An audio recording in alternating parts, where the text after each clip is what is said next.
The space station was cold, loud, and always busy. Humans, aliens, and machines moved in every direction. But one small corner near the trash bin stayed quiet. That's where Jake first saw her. She was sitting on the floor, legs pulled close, arms around them. Her skin was pale blue, glowing slightly under the lights. Her hair was long and tangled, silver like moonlight. She wore an old, dirty blanket around her shoulders, and her eyes large, glowing purple, were locked on his food tray. Jake had just bought some fries from the food unit. They were hot and salty, just the way he liked them.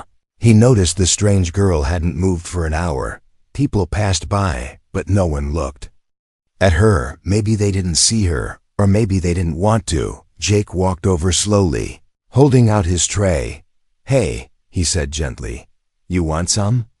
She didn't answer. She just stared at the fries, then up at him. Her lips were cracked, her face thin and tired. He took one fry, broke it in half, and placed it near her. That's when she moved fast like lightning. Her hand grabbed the fry and stuffed it into her mouth. She chewed quickly, eyes never leaving his. Jake sat on the floor beside her and pushed the tray toward her. She looked around, then grabbed the fries and ate like she hadn't eaten in days. No words, no thanks, just hunger and speed. Some people walking by stared, some laughed. One security officer frowned and started walking toward them. "Hey kid," the officer said. "What do you think you're—" The girl froze, fries still in her hand. Then she growled, a low, deep animal sound. Everyone stopped. The growl didn't match her small, thin body. It sounded like something wild, something dangerous. The officer raised his hand slowly. "Easy," he said. "What are you?" She stood up quickly, standing in front of Jake like a shield. She was small, but her body moved like a trained fighter. Her eyes were glowing brighter now, almost shining. She opened her mouth and said one broken word. "Mine." The officer looked at Jake. "Do you know her?" Jake shook his head slowly. "No," he said, "but I gave her food." The officer backed away, hands up. "Fine," he said, "but she can't stay here." Jake watched as the girl slowly sat back down. She kept the tray close to her chest, protecting it. He could see her breathing fast, like she was ready to fight again. But now she seemed calm, safe near him. Jake didn't understand what just happened. He only wanted to help. But now this strange alien girl was sitting next to him like a guard dog, and she had growled at a trained officer. He stayed with her for an hour. She didn't speak again. She just leaned against the wall, eyes half closed, holding the empty tray. When Jake stood up, she stood too. When he walked, she followed people, stared, but no one got too close. Jake tried asking her name, but she didn't answer. He tried giving her space, but she stayed near, always 3 steps behind, eyes sharp. She didn't eat again, didn't speak, didn't smile, just followed, like she had found something important. That night, Jake went back to his small room in the sleeping quarters. He expected her to disappear, but when he turned around, she was still there. He sighed, opened the door, and waved her inside. "Fine," he said, "just for one night." She walked in slowly, looking around like she'd never seen a room before. Then she sat in the corner, pulled the blanket around herself, and stared at him, not with fear, but with something deeper, something strange. Jake couldn't sleep. He kept thinking, who was she? Where did she come from? Why did she growl like that? And why did she say mine like she meant it?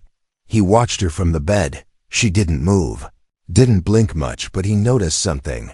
Whenever the light hit her arm just right, there were markings on her skin, faint, glowing lines.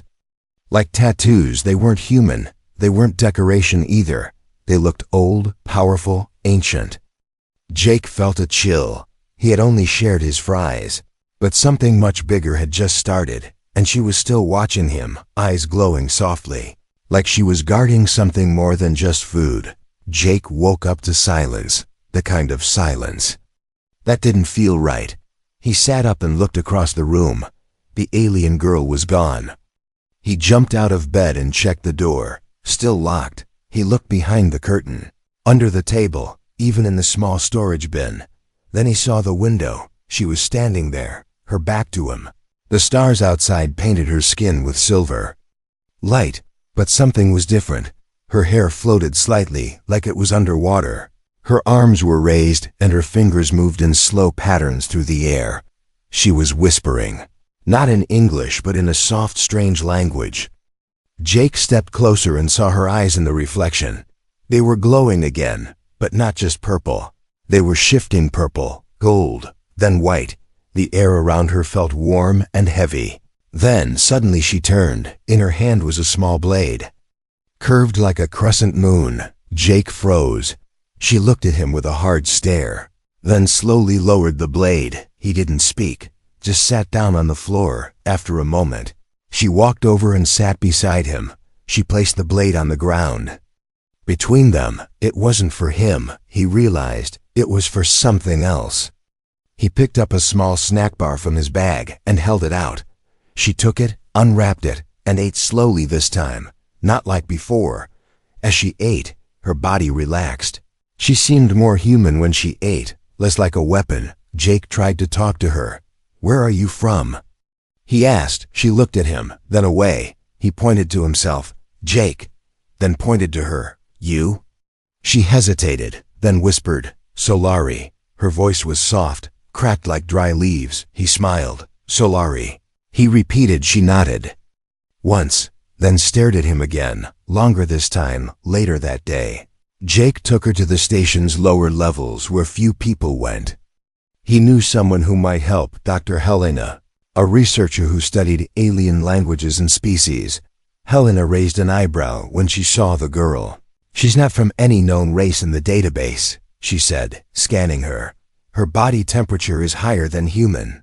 She has 2 hearts, and these marks." Helena showed Jake the scan. Glowing symbols ran across Solari's skin. Not random symbols and patterns. "They're not tattoos," Helena said. "They're alive." Jake looked at Solari, who sat quietly nearby, watching everything. "She growled at a guard," he said, "when someone got too close. She said I was hers." Helena paused, then gave Jake a strange look. "What did you give her?" "Food," Jake said. "Just fries." Helena leaned back in her chair. "Oh no," she whispered. "In some species, sharing food is a sacred act. It's not just kindness, it can be a bond. A sign of choosing someone." Jake blinked. Like a pet?" Helena shook her head. "No, not like that. More like she sees you as her keeper, maybe even her mate." Jake nearly dropped the datapad he was holding. He looked at Solari again, who tilted her head slightly. Her eyes blinked slow and calm, like she understood everything. Helena continued, "If she's really Solari, then she might be the last of her kind. They were thought to be extinct. War wiped out most ancient species that didn't submit to the Empire." Jake suddenly felt the weight of it all. He didn't just feed a lost girl. He woke up something forgotten, something powerful. That night, Jake brought her back to his room again.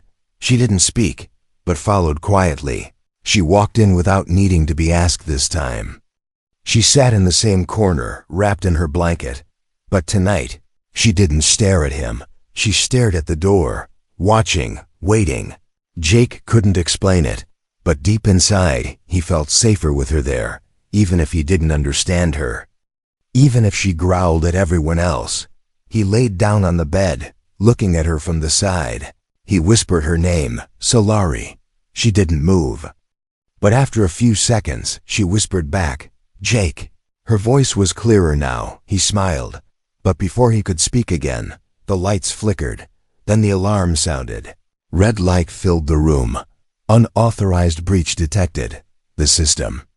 Voice said. Jake jumped out of bed. Solari stood all ready, eyes glowing bright, her fingers curled, the blade back in her hand. She looked at Jake and growled, not at him, at whatever was coming.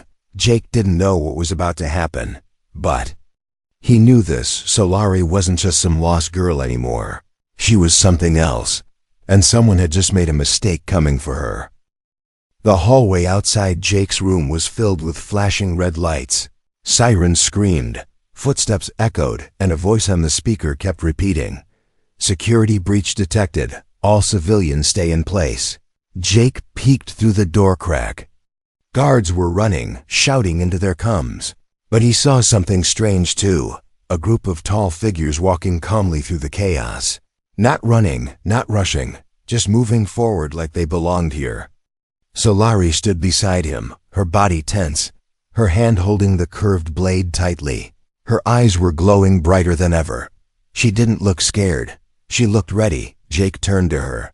"Do you know them?" She didn't speak, just nodded slowly. Her hand reached out and touched the wall. A spark of blue light ran across her fingers. She was listening, not with ears, but through something deeper. Suddenly, the door slammed open. Jake jumped back. Falling to the floor, Solari didn't move. She stood in front of him like a shield. Her blade raised, 3 figures entered. They looked like Solari's same skin color, same glowing eyes, but darker. Their faces were covered with metal masks. And they didn't speak with words. One of them growled, deep and low. Solari answered with her own growl. Louder and sharper. The air between them felt heavy, like something ancient was being awakened. Jake could barely breathe. He didn't understand what they were saying. But he knew one thing. Solari wasn't safe anymore. The tallest one stepped forward and raised a metal spear. It pointed straight at Jake. Without hesitation, Solari jumped. She moved like lightning, blade flashing. The first enemy fell to the floor before the others even reacted. Jake watched in shock as she fought them, small, silent, but deadly. She didn't scream, didn't shout.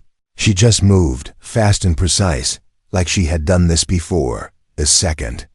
One tried to grab her. She spun around and slashed across his chest. He screamed in a language Jake couldn't understand, but the meaning was clear: pain, fear, and rage. The last one turned to Jake. He raised his weapon and charged. Jake couldn't move. His body froze. He was going to die. But then Solari appeared between them. She slammed into the attacker with all her strength. They hit the wall hard. The sound echoed down the hall.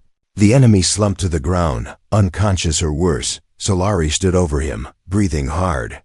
Her blade was shaking in her hand. Her body had cuts now, and her shoulder bled a strange silver liquid. Jake rushed to her side. "You're hurt," he said. She looked at him, eyes softening just a little. Then she reached up with a trembling hand and touched his cheek. "Safe," she whispered. Alarms still screamed. More guards were coming. Jake didn't know what to do. He grabbed Solari's hand and pulled her. They ran down the back hallways. Hiding in the shadows, Jake knew this station better than most. He had worked maintenance routes, cleaned pipes, fixed broken doors. He led her to an old supply room no one used anymore.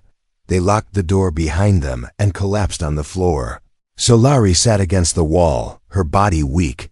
Jake found an old cloth and pressed it to her shoulder. She didn't wince. She didn't even flinch. She just watched him, eyes tired but calm. Jake tried to make sense of everything. Who were those attackers? Why did they look like her? Why did they want her back so badly? He remembered what Helena said, a soul bond made by food, something ancient, maybe royal, maybe sacred. Solari reached into her cloak and pulled something out, a small silver disc, no bigger than a coin. She pressed it into his hand. Images filled his mind, not pictures, but feelings, a planet burning, a temple falling, chains around her arms, escape, hunger, and then fries. She had run from them, from her own people, and when he gave her food, he became her new home. Jake opened his eyes. She was still sitting there, eyes closed now, breathing slowly. He understood now. She wasn't just protecting him, she had chosen him. The door creaked. Jake stood, heart racing. A shadow moved outside the frosted glass. Solari's eyes snapped open. She stood again, even wounded, ready to fight. Jake reached for a nearby pipe. He didn't care who was out there. If they wanted her, they'd have to go through him first, and he wasn't alone anymore. Not since he shared his fries. Jake didn't sleep that night. Not even for a minute. He sat on the cold floor beside Solari, watching her breathe. Every time she winced in pain, something burned inside him. She had taken cuts and wounds to protect him, and he couldn't even understand why. The small storage room felt like a prison, but it was safer than the halls. Guards were still searching. So were the strange attackers who looked like her. Jake didn't know who to trust anymore. Solari finally opened her eyes in the early hours. Her face was pale, the glowing lines on her arms now dim. She tried to sit up, but her body trembled. Jake quickly helped her rest against the wall. He found some water in an old supply box and handed it to her. She drank it slowly, then looked at him with soft eyes. He could tell she wanted to speak, but her voice was small and broken. Still, she tried. "Bond," she said quietly. Jake nodded. "I know, the food, the fries." Her hand reached out and touched his chest. "Not just food," she whispered. "Life." He stared at her, confused but curious. "What do you mean?" He asked. She struggled to find words. "Shared food. Choice.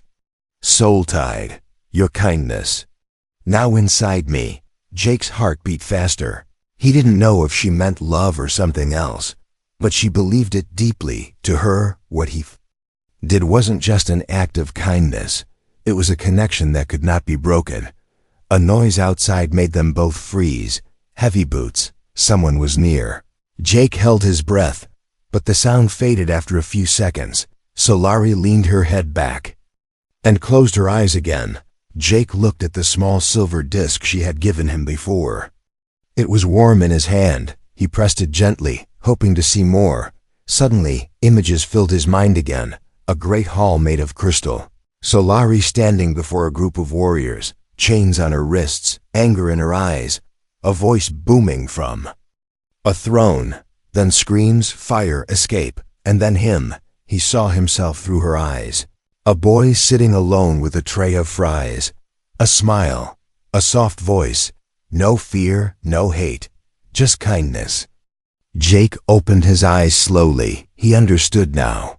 Solari wasn't just running from her people. She had rejected something big, something heavy, a future she didn't want. And in him, she saw another path. Suddenly, the room lights flickered. A soft hum came from the walls. Solari sat up quickly, her eyes glowing again. Jake looked around. "What's going on?" Solari stood, weak but focused. She placed her hand on the metal wall.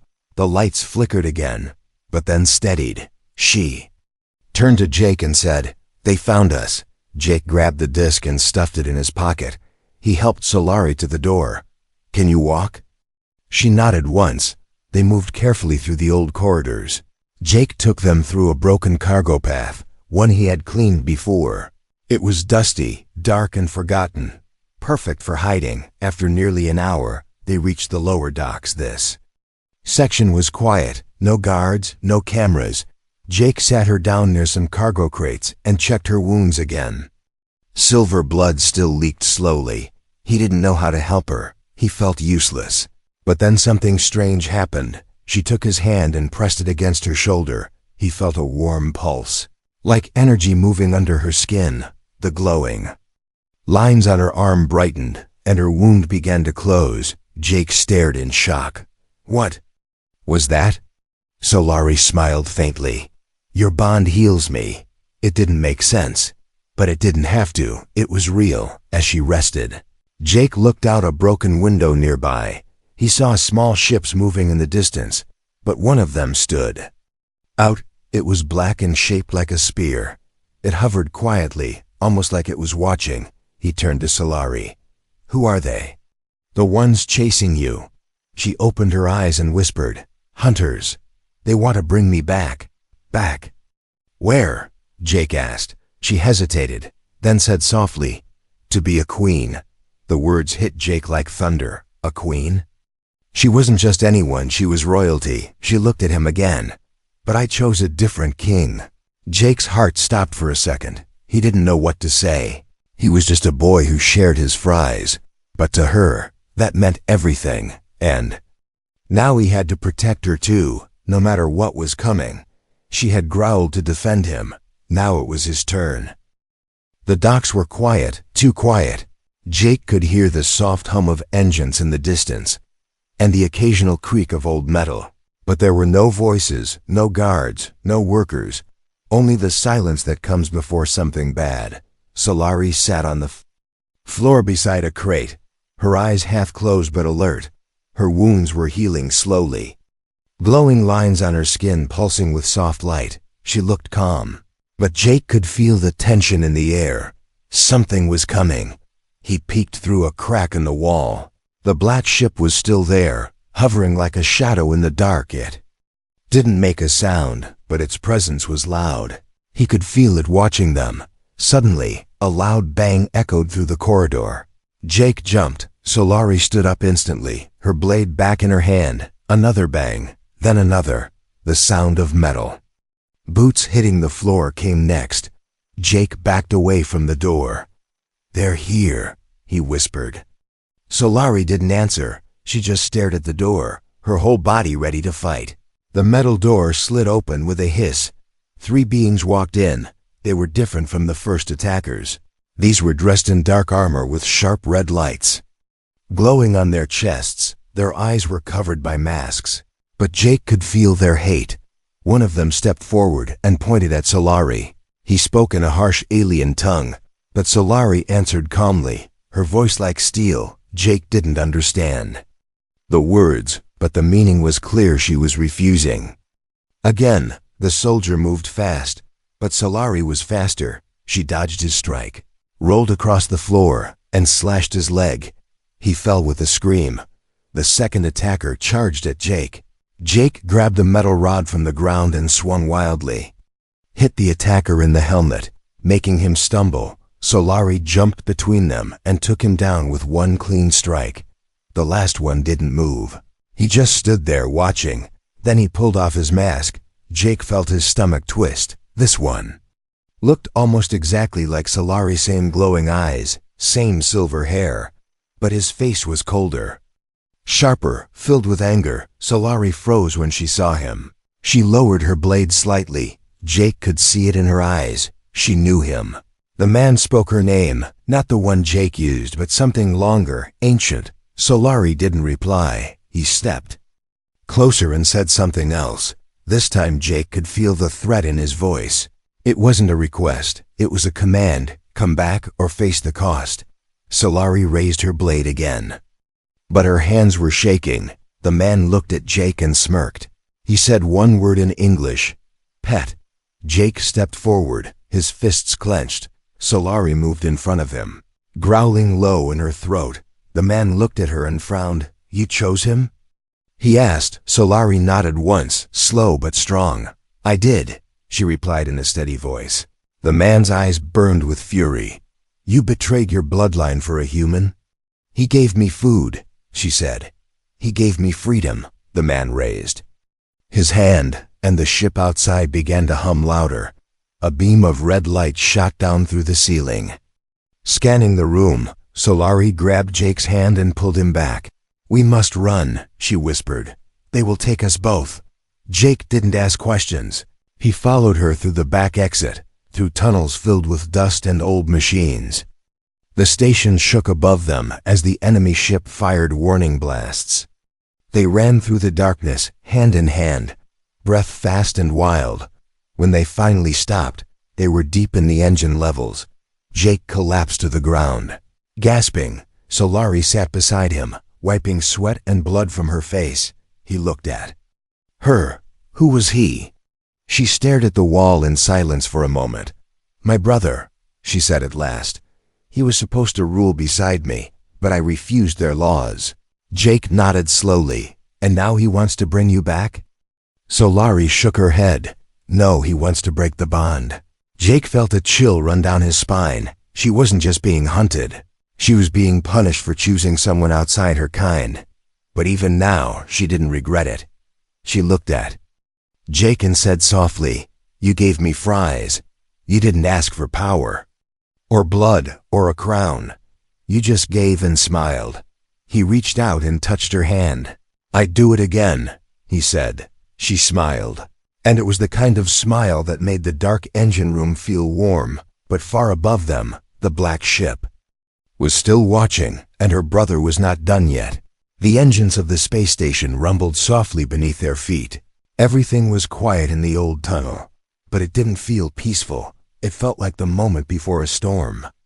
Jake sat beside Solari in the shadows, holding her hand without speaking. They didn't need words now.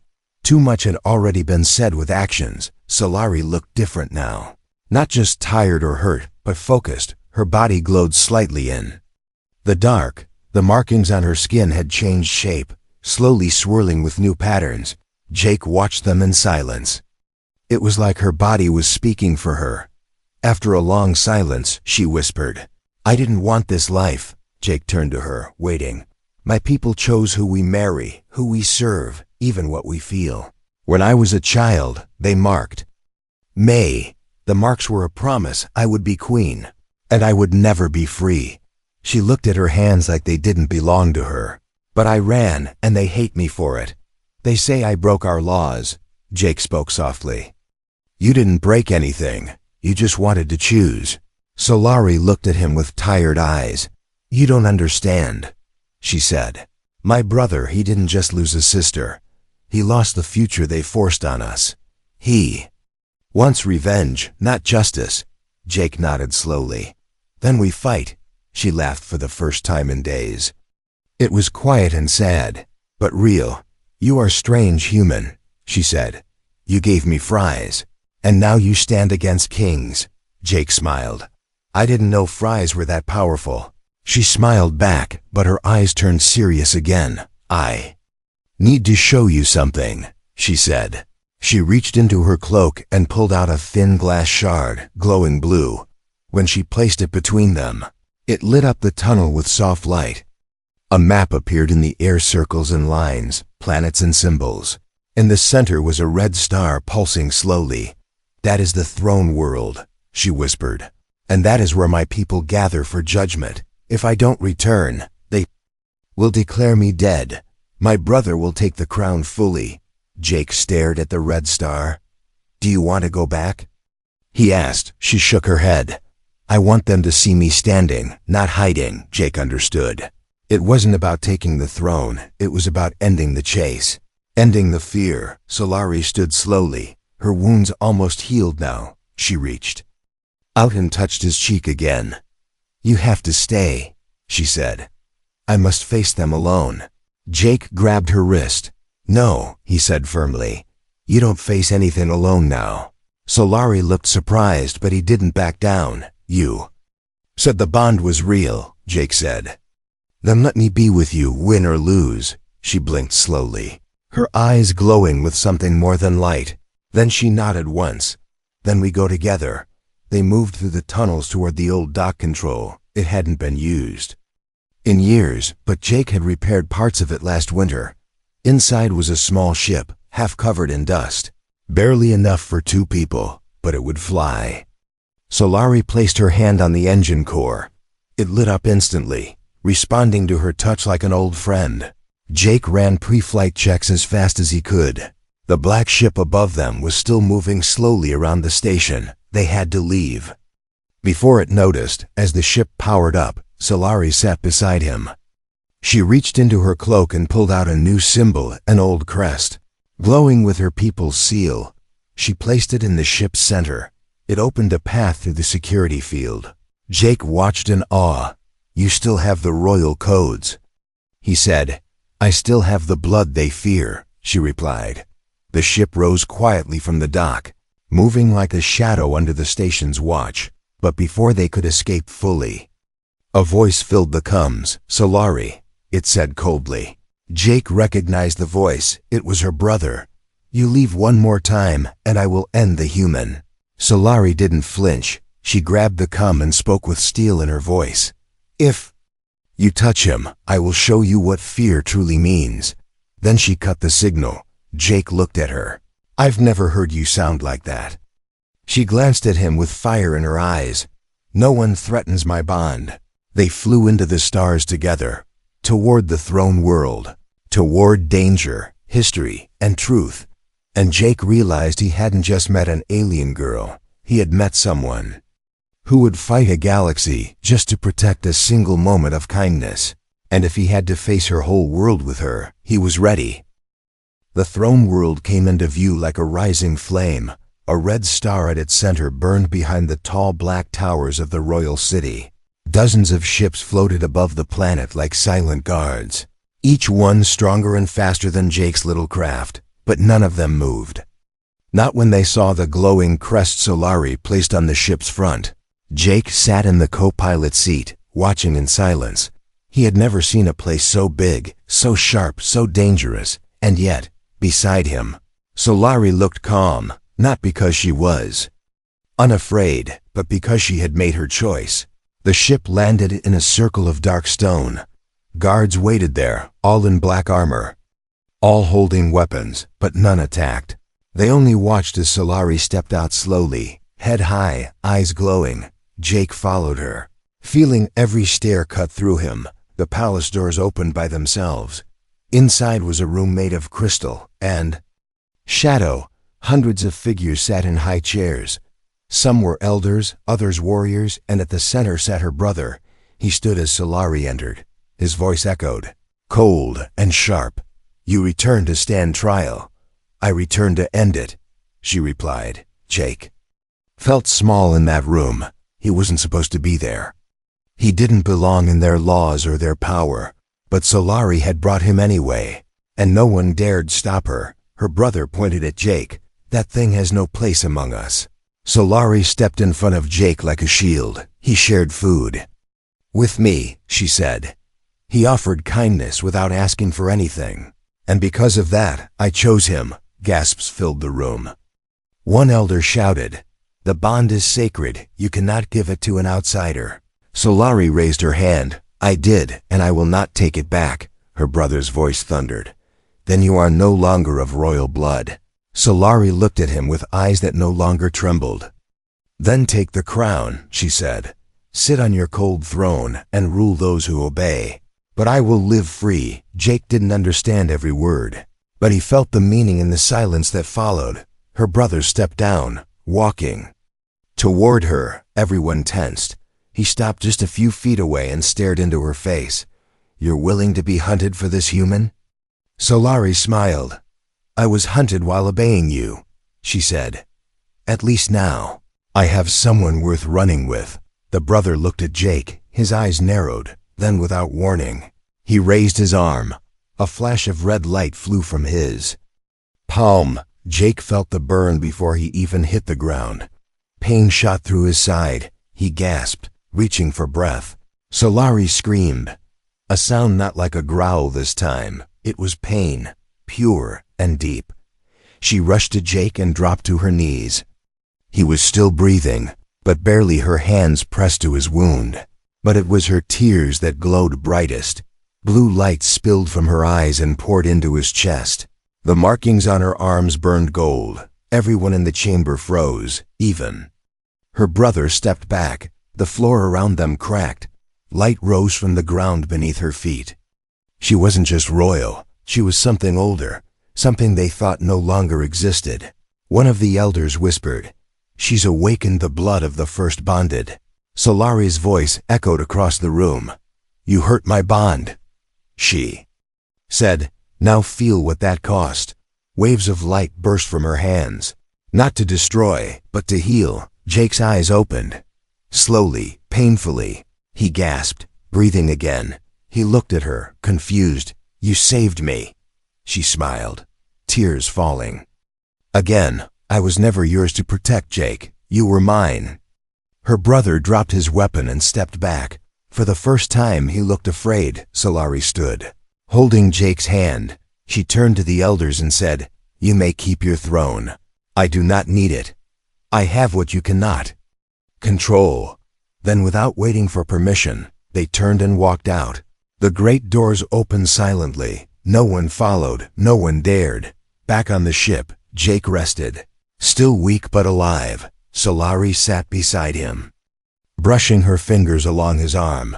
The stars stretched out before them, endless and quiet. Jake smiled weakly. "You sure made a scene back there." Solari laughed softly. You gave me fries, she said, and I gave you everything else. The ship moved forward into open space. 2 souls, 1 bond, and no crown to weigh them down. From that moment on, anyone who came near Jake got a warning growl, not because Solari was angry, but because she had something no one else had, a choice. A bond, and a boy who never stopped being kind.